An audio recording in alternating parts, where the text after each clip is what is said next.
to Bad Larry. What's up, everyone? Welcome back to the Bad Larry Kingdom. I'm your host, Bad Larry, and today we are checking out X-Men number 19. If you watched my last video, you would know that I considered the last issue of X-Men number 18 to be the final issue for Act 1, per se, of the Jed MacKay run. I think this issue here, number 19, which really reintroduces Doug Ramsey and Warlock and Bay the Moonblood as the beginning of Act 2. We're really moving into a different realm with the X-Men and the X-Men team. We're moving into the age of revelation, people. And we're going to be really checking out old boy Doug Ramsey in this issue. I grew up being a Jim Lee X-Men fan. The New Mutants were never my bag, baby, except for Magic. I've always liked Magic regardless. But Doug Ramsey was initially called Cypher, and you can see on the left, he was really the weakest, little puniest mutant of all. He really was pretty lame. Even as a new mutant, he could cipher codes, but physically, he was just a little Farfignugan. And he always was best friends with Warlock. Eventually, they merged and became Douglock. Uh, I don't really like it when you have characters that are always tied to other characters. So, Doug, aka Cypher, and Warlock, they're like a package. You know, Batman and Robin are kind of like that, but really, Batman stands on his own. Robin is like the cherry on top, but really, with this character, Doug, you're not getting Doug without Warlock or Warlock without Doug. I'm not a big fan of characters who are always married to another character. I feel like it hinders their development. However, in this case, I think Jed MacKay does a great job of growing Doug and Warlock as characters in this run, even if they are evil sons of the bitches. Doug Ramsey here, the weakest of them all, has been chosen to become the Heir of Apocalypse, who cares only about the fittest of them all. So it's ironic that Apocalypse would choose Doug Ramsey to be his heir, given the fact that Doug Ramsey is a weak-ass little Farfignugan. But it's ironic, so it's interesting. And Apocalypse is a biblical kind of concept. So Revelation is also a biblical concept. It's the last book of the Bible. It's when uh, everything was revealed to John, and he wrote it down as when Christ had come back to create heaven on earth. That was the revelation, the second coming of Jesus. So if Doug here thinks that he is the second coming and is going to create a second utopia on earth because Krakoa is long gone, well, Revelation is an appropriate name. So in every biblical story, when something changes into something else, there's a rebirth that happens. Rebirth is always usually in water or blood, which is why we see Doug here sitting in a bath, because he's about to go in and become reborn, which is why he's sitting in the tub. So this imagery is gnarly. Doug Ramsey, the puny little mutant Cypher with unfit to be the heir of Apocalypse, has to literally be deconstructed at a molecular level and put back together, which is to say that when he reemerges, he will be fit and strong and upgraded. So what we saw was Doug Ramsey go in, This is the deconstruction of Doug, and Doug is now reborn. You can see coming out of the water, just like babies coming out of the womb. It's all water based. You have to be reborn in uh, in water. That's why people are baptized in water. Water is an essential part of a rebirth process. So Doug Ramsey has now reemerged. The fist represents strength. The purple water represents that he is reconstructed by Apocalypse, because Apocalypse is, evil, really. So he's kind of repurposed and rebuilt through Apocalypse's water juice, which is evil juice, but he's got the power now.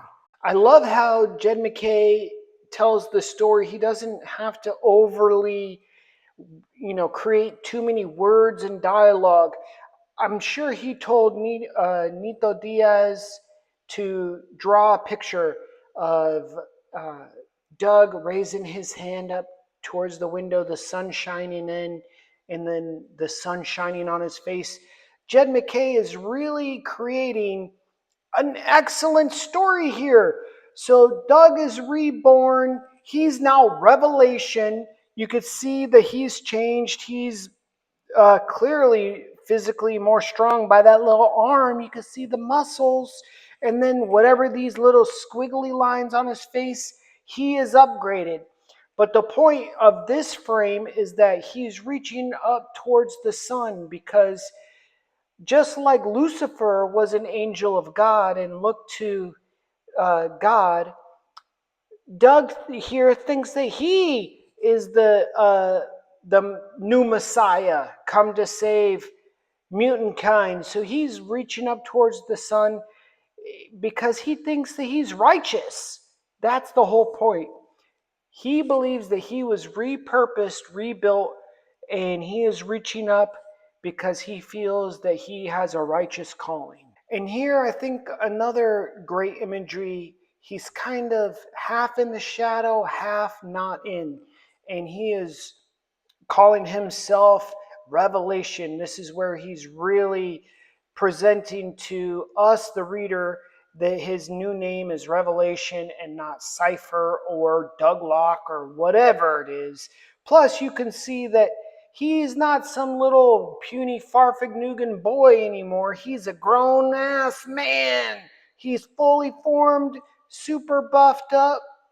He looks pretty serious. But half in the shadow, half not in, he could choose now at this point to be going down the light side or going down the dark side. Well, let's see which side he goes down. I don't think that these frames or pictures are by accident. The story is being told. A few frames ago, Doug was reaching for the sun, and then he sits up. Half his body is in the shadow, half is in the sun. And now this frame where he's waking up next to his wife, Bay the blood moon, well, this is a physical representation of his choice. The moon is kind of the opposite of the sun, even though they're both just celestial um, satellites in the sky. They represent two different things. The moon represents the dark, and the sun represents the light. So, him in this image, directly after him revealing his name is Revelation, half in the dark, half in the light, and now he is pictured here with his wife, Bay the blood moon. It's foreshadowing that he is going towards the dark side. Here we have a little bit of psychological misdirection as it relates to the character development of Revelation or Doug Ramsey, whatever you want to call him. So just like Lucifer was God's favorite angel, the angel of light, well, his ultimate final form was Satan, the devil. So we see that similar path here. We see Doug Ramsey looking oh so sweet, little blue-eyed, blonde-haired surfer boy. He's just a good little mutant boy, wants to help out mutant kind. He's so sweet. He makes a little funny joke trying to rhyme the Heir of Apocalypse with his hair, air, and hair. Oh, he's so cute. Well, he's a devil, I'm telling you. The character development and misdirection used by Jed MacKay is just next level. It's why I really love his books in particular. Because who doesn't like Warlock? Who doesn't like the way that Doug Ramsey Revelation is being portrayed? Warlock is so adorable. Previously, you were just rooting for him. He's the quirky little alien robot you love to love. And he just seems so good, right? Well, the devil is a liar. And this is all part of the setup to try to make the bad guys look like the good guys. Jed MacKay is also using the tried and true straight man, funny man bit where it's been used a million times before in almost every genre of every medium. When you have a buddy cop or some sort of comedy, there's always someone who plays the straight role and someone who plays the super funny role. And here we have Warlock and Revelation playing the funny guys, and then Bay the Blood Moon playing the straight character. And that's kind of how they're trying to portray this right here, showing a little bit of Revelation's backside. It's all cutesy fun, when in actuality, these are the bad guys. I mean, they are really trying, I mean, Jed MacKay, they are really trying to hammer home this wholesome vibe. Oh, look, Doug and Warlock and Bay, they're sitting down at the table having brekkie brek together. The sun is shining. He's wearing a Krakoa t-shirt. Oh, this is a family. Only good people who are families eat together. It's all a ruse, people. And here we see the comedy straight man, funny man at its best, you know. The funny man gets the donut bonked off his head. We're just goofy little people around here. No, y'all are some demons in the making. And then the fact that he's wearing a Krakoa was for lovers t-shirt, it's all just lulling you into a false sense of good and evil. Like you are at this point rooting for Revelation because he's good looking, he's got the cool hair, the blue eyes, the little cool things on his face. He's got a for lovers with the heart on it. He's just a wholesome guy. No! No, you got to see through it. The t-shirt is also an example because the key word is was. Krakoa was. It's no more. Krakoa is gone. So the thing is that this t-shirt is a vengeful t-shirt. It's not representing love, it's representing vengeance. And now that the jokes are all over, you see Revelation's face and his demeanor, it's a bit more serious because he's revealing that his mutant power has, his body hasn't just evolved and changed, his mutant power has been upgraded as well. He can't just decipher all languages and codes, he can now export language and code, meaning he can hack other people's minds, meaning he's not a telepath, but he has mind control. He, like the Purple Man. And with the sun shining on his little beautiful face, the way that Nito Diaz drew this, it's fantastic. All of the previous goofball little donuts thrown around and the showing his little behind, all of those images was for this moment when you're up close and in his face and the sun is shining and Warlock is looking at him with the big goofy grin and he's like, we gotta do good. And you know what? I'm sure Lucifer thought that he was doing good when he decided he was going to do what he was going to do. But you know what? He wasn't doing good. He was doing bad. Well, you'll see. So Revelation is telling Warlock and Bay the Blood Moon that he has a purpose. Apocalypse gave him a code to follow. A main mission, obviously, is to make a new mutant utopia where only the strong survive, but allowing Doug Ramsey Revelation to kind of do it his way. And we see Warlock and Bay the Blood Moon are not his disciples. He says they're family, but more so they are his tools. Because we all know the devil is a liar. Uh, Ramsey here of Revelation, he has a singular goal. You can see in his little squinty eyes, there's something fishy going on. He's going to get some disciples, sure, but Warlock and Babe, the Blood Moon, his wife, they're not family because, well, first of all, Warlock is not a mutant.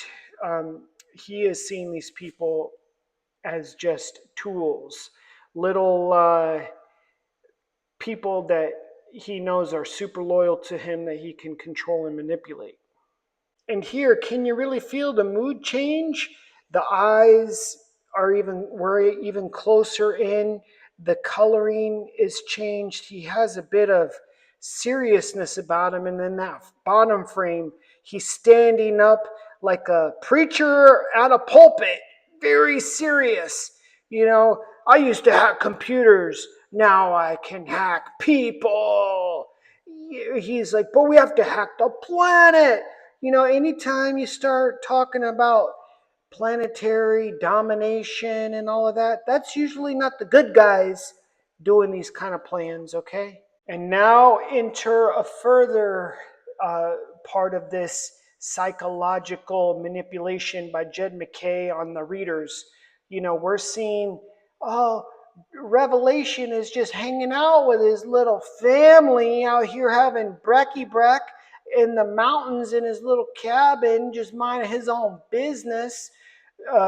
You just forget that he just talked about hacking the whole planet.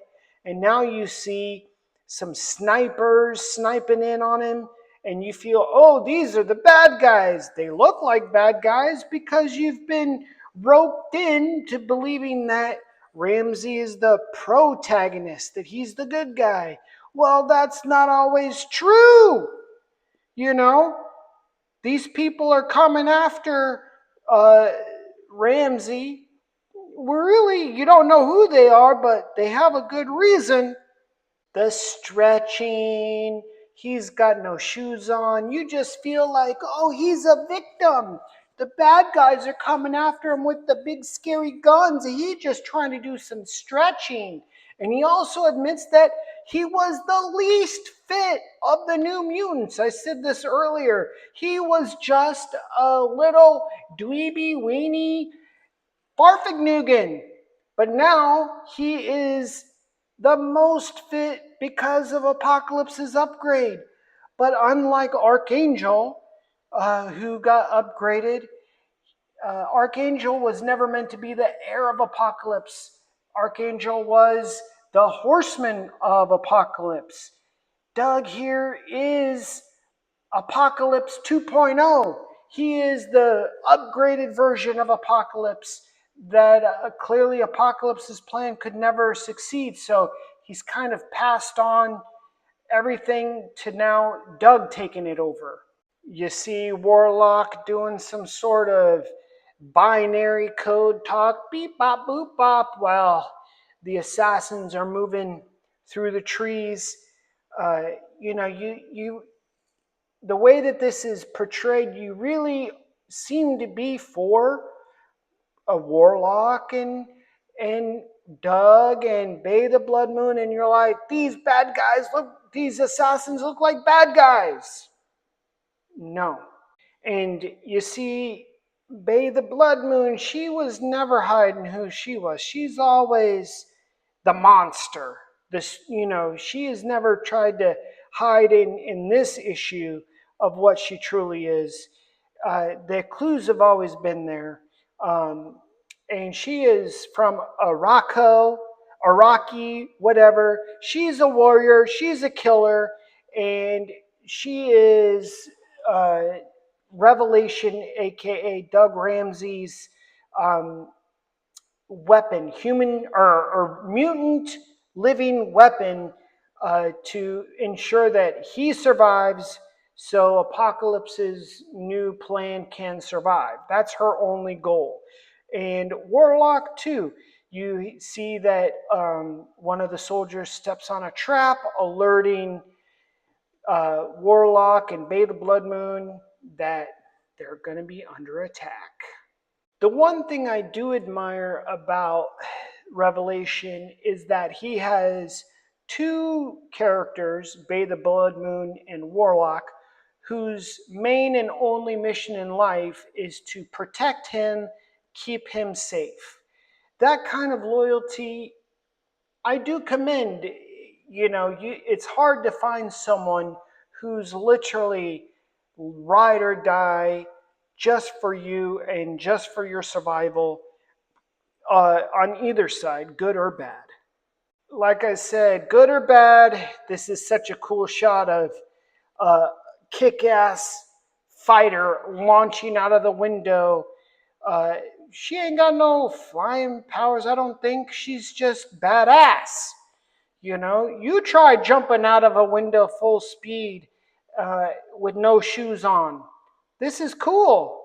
Doug and Warlock, they're trying to figure out who these assassins are. It really doesn't matter. The whole point of this is to show that Bay the Blood Moon is a badass. She's out there with no shoes on, no weapons, taking these fools out easy peasy. And that these people are not mutants, they're humans. They have military training, but no insignias. This is the problem with the humans. They just don't understand that sending in regular people, even if highly skilled, are no match for mutants. Everybody loves the old comics, which I do as well, because there seem to be less political, things inserted into those older comics, even though that they were still there. They're just less prominent, maybe. But with this, modern technology, like this image where Warlock is using his eye to project a hologram of the enemy, that's cool as shit. That's hella cool. And that can only be done kind of with this, modern coloring digital age of art. Plus the bottom frame where it's split up and you're seeing this is cool stuff. You know, old comics have their place, new comics have their place. Not every old comic is good, not every new comic is good. But I will say this X-Men run, Jed MacKay, it is very good. And things are getting real serious because you can see Revelation got the serious face on. One of the soldiers tosses an EMP through the window. That's bad news for Warlock. Warlock is down, but he's not out. He's not dead. His little EMP gave him the old sizzle whizzle, knocked his ass out. And here is the problem. You see the soldier has got Revelation on his knees, the gun to the back of the head. Just pull the trigger, man. Oh, this is annoying. If he had the chance to take out Hitler when he was a little kid or something, no, you just do it. You just do it. You don't try to talk him out of what he will become. Don't try to change his mind or tell him he's going to become some sort of evil person in the future. Just take your shot, man. But does this guy listen? No. They clearly had a great strategy utilizing multiple angles of attack. The outside soldiers that are getting killed by Bay the Blood Moon, I mean, I think that they kind of knew that they were destined for death because this one guy was able to get to Ramsey all by himself. So they clearly had a game plan, uh, get these people, get Bay the Blood Moon away from Doug Ramsey, use the EMP to take out Warlock, and then take Ramsey out. It was a good plan until this stupid guy wants to start freaking flapping his lips. And here he is, spilling the beans. Who are you? Don't answer the question, man. You don't have to take your mask off. Just shoot him. Shoot him. But does this guy listen? No, he wants to take his mask off, say that we know that you're the bad guy. We're one Office of National Emergency. No one cares. He doesn't care who you are. He's buying time. All those other people that Bay the Blood Moon killed, your fellow little operation people that are now dead, that's on you, man, because you failed to pull the trigger. You wanted to show your face and flap your stupid gums. But no, idiot. Bay the Blood Moon is a huntress, but she also realizes that this whole tactic was a trap to get her away from Doug Ramsey. So now she's hustling back to the cabin, and you're getting more flappity lips from this bald assassin talking about only a good mutie is a dead mutie, which makes him seem like the bad guy, but really he has a righteous mission. They know that Doug Ramsey is bad. The Office of National Emergency knows that this character, Revelation, the Heir of Apocalypse, he's no good. They sent the kill squad to get him, but this stupid bald idiot is ruining the whole game plan. And this is where the whole mood changes for this character, for the comic, for the X-Men, for the whole timeline in general. Revelation hasn't used his powers. He's told us what his powers were, but we haven't seen him. So his eyes change from blue to gold, and we see he tells Baldy McSniper, point the gun to your head. And old boy is doing it. So just like how the purple man can tell someone to do something and they know they don't want to do it, but they can't stop themselves from doing it. So his powers, they're not telepathy, but they're more like the purple man's, where he tells them to do something, they have to do it whether they like it or not. And even though they are aware that they're not liking to do it, they can't stop themselves. And this is when we see Revelation. He was all talking about using his powers for good. He could have said, put the gun down and surrender. But did he do that? No, he got to be villainous. And we see Bay the Blood Moon. She is cooking it back to the cabin. And you see the tables have turned. The turntables have tabled. Doug Ramsey is now standing over this stupid idiot with the gun pointing to his own head, saying, what I say, you obey. He has gone full retard with his power. And the whole shirt showing Krakoa was for lovers. This is basically put the Punisher label on that t-shirt, because that's what that is showing. He is not taking anything from anybody anymore. He was the weakest. Now he is going to reshape the planet in his image, which is Apocalypse's image. And this bald son of a bitch ain't gonna stand in his way. I literally said, this guy's not gonna stand in his way. And Ramsey says, I have a job to do. You're not going to get in the way. And then you see kablooey, blood on his face. You know, this is the moment here. The real moment where everything changes for Revelation. Because the whole purpose of this issue was to develop Revelation from being reborn, rebranded as Cypher, to being deconstructed, being reborn as Revelation. But when you're reborn, you have to be baptized. And you can either be baptized in water or you can be baptized in blood. And even though Revelation here didn't kill this poor guy, it was Bay the Blood Moon who killed him. The purpose of this image is to show Revelation covered in this poor dude's blood as the human sacrifice to baptize Revelation in his blood, hence sealing his fate as the heir of Apocalypse, as the Antichrist, basically, that's going to bring about the age of Revelation, the age of Apocalypse, the doom for humanity.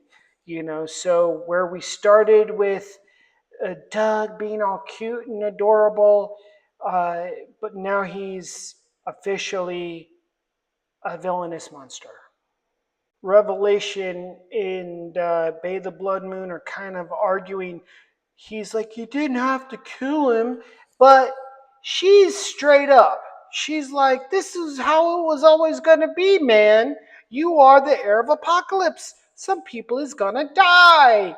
And this is how the villains think. They don't care about people. They only care about their whole mission, the planetary change. Individual people, they don't matter. And if he really wasn't going to kill him, then why did he have him put the gun to his head and not just surrender and lay down? She's saying, don't be a hypocrite, man. Just lean into your role. Don't try to shy away from it. You are a bad guy. Let's just be bad guys. I got your back. Warlock, when he wakes up, has got your back. We're going to be bad guys together. And then to wrap up the issue, we see that the connection between Revelation and Bay the Blood Moon is intense. They're making out. Literally, everything's on fire. They're in the heat of the moment. He's covered in blood. It's kind of just nasty. They're wanting to make out, being all covered in blood and things on fire. And then you see the epic walk away where the cabin's on fire. It's representing like where he goes, and he's leaving a trail of bodies and destruction. And the whole Krakoa was for lovers. It's, again, the clue to show that was, that's the key word. Revelation has a mission to rebuild this idea of Krakoa, but in his soul image. And the way he's walking and looking, you can see he has a clear plan, a clear motivation. And unfortunately, I think that everywhere he's going to go, he's going to leave a trail of bodies and destruction. And the next issue that I'm going to present to you guys is X-Men Age of Revelation #0, just to show what's going to wind up becoming of this Age of Revelation. And it doesn't seem good. So hit the like button, subscribe, and I'll see you real soon. Peace.